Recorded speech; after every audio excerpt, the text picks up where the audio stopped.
Hello everyone. Today I'm going to talk to you about my PICO project, which is a CHG bath time change initiative. And this presentation was created for students at Nevada State College and staff at Northern Nevada Sierra Medical Center. So my PICO question was, will med-surg oncology patients at Northern Nevada Sierra Medical Center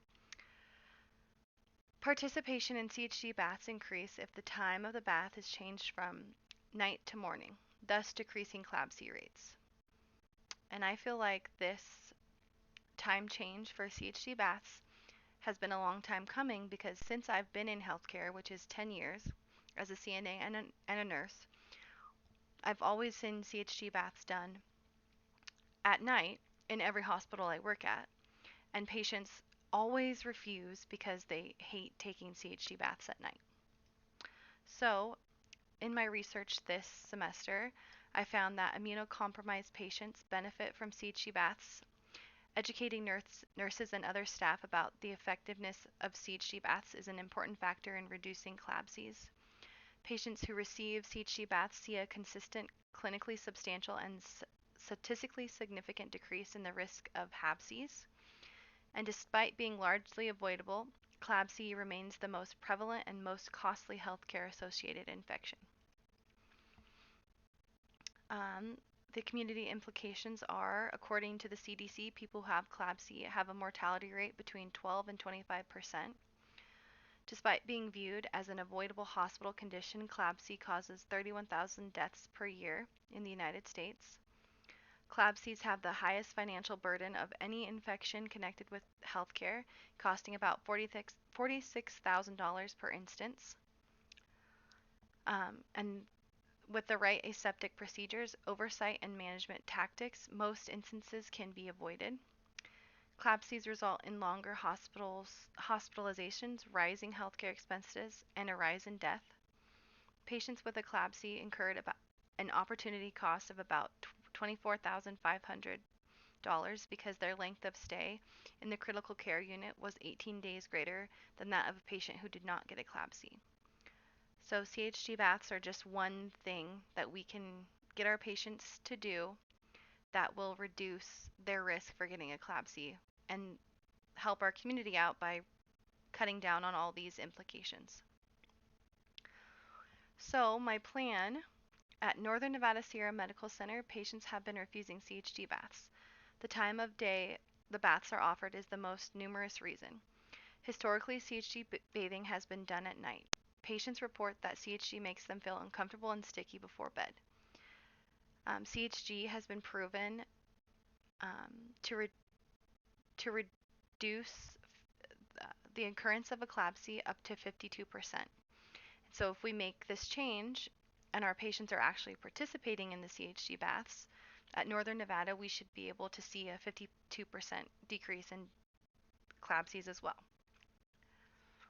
So the way that I did the project was I first selected patients, and I did that. Any patient that was on the med-surg oncology unit at Northern Nevada was part of the project, and they had to have a central line and need a CHG bath. And then the second step will be to educate the nurses and CNAs about the evidence behind CHG and educate them how much of a difference that CHG can make in reducing CLABSIs. And then we would have to implement the change, which will be the hardest part because, as we all know, it's hard to make a change in our practice, especially with something that has been, for at least the last 10 years, just standard practice to do CHG at night. So we'll be changing the time from night to morning. And then we will collect the data. We'll mark in the chart if the patient got the CHG bath or refused it and why. And then the data will be analyzed retrospectively over a 3-month period. And then we'll know if the project was successful. It will be determined at the end of the 3 months. If there was a decrease in CHG refusals because of the timing of CHG baths, it will be considered successful and the change will be permanent. The project will be presented hospital-wide at that time. So the anticipated project outcomes, Based on data collected before the project began, patients are refusing CHG baths at night. Nighttime is when the baths have been historically offered. An outcome that is directly related to CHG bath compliance is the reduction of CLABSIs at Northern Nevada Sierra Medical Center. So, evaluation of interventions. Data will be collected over 3 months. The CHG bath time change initiative will be evaluated through a retrospective chart review at the end of 3 months. And project success will be awarded if there was a significant, more than 80% reduction in CHG bath refusals. So some of the short-term implications will be, I'm hoping that patient satisfaction will go up because patients have been saying that they don't like the CHG baths at night because they make them sticky before they go to bed. So if we're doing them in the morning, I'm hoping that patient satisfaction will go up. And then nurses and CNAs may be dissatisfied with the change to their daily work schedules. It's hard to make a change, especially if you have a routine during the day, and I know that it's a lot to add another thing to do during the day, but I really think if we show the evidence-based practice and can get the nurses and CNAs on board, then the project will work.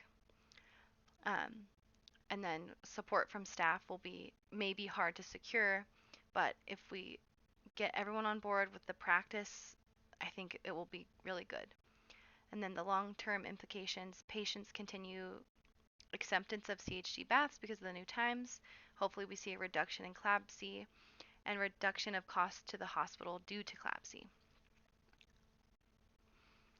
And my CARITAs that I used this semester, this project calls nurses to use many different aspects of nursing and many different CARITAs processes. The two that stood out to me that I have been implementing are CARITA 6 and 7. CARITA 6 brings attention to the importance of looking outside the box to solve problems. This project is based around a very simple idea. Patients are telling us they don't want CHG baths at night. I'm simply listening to the patient and changing the time of the bath. And then CARITA 7 is about developing a relationship with either a patient or a peer and offering education based on their personal needs.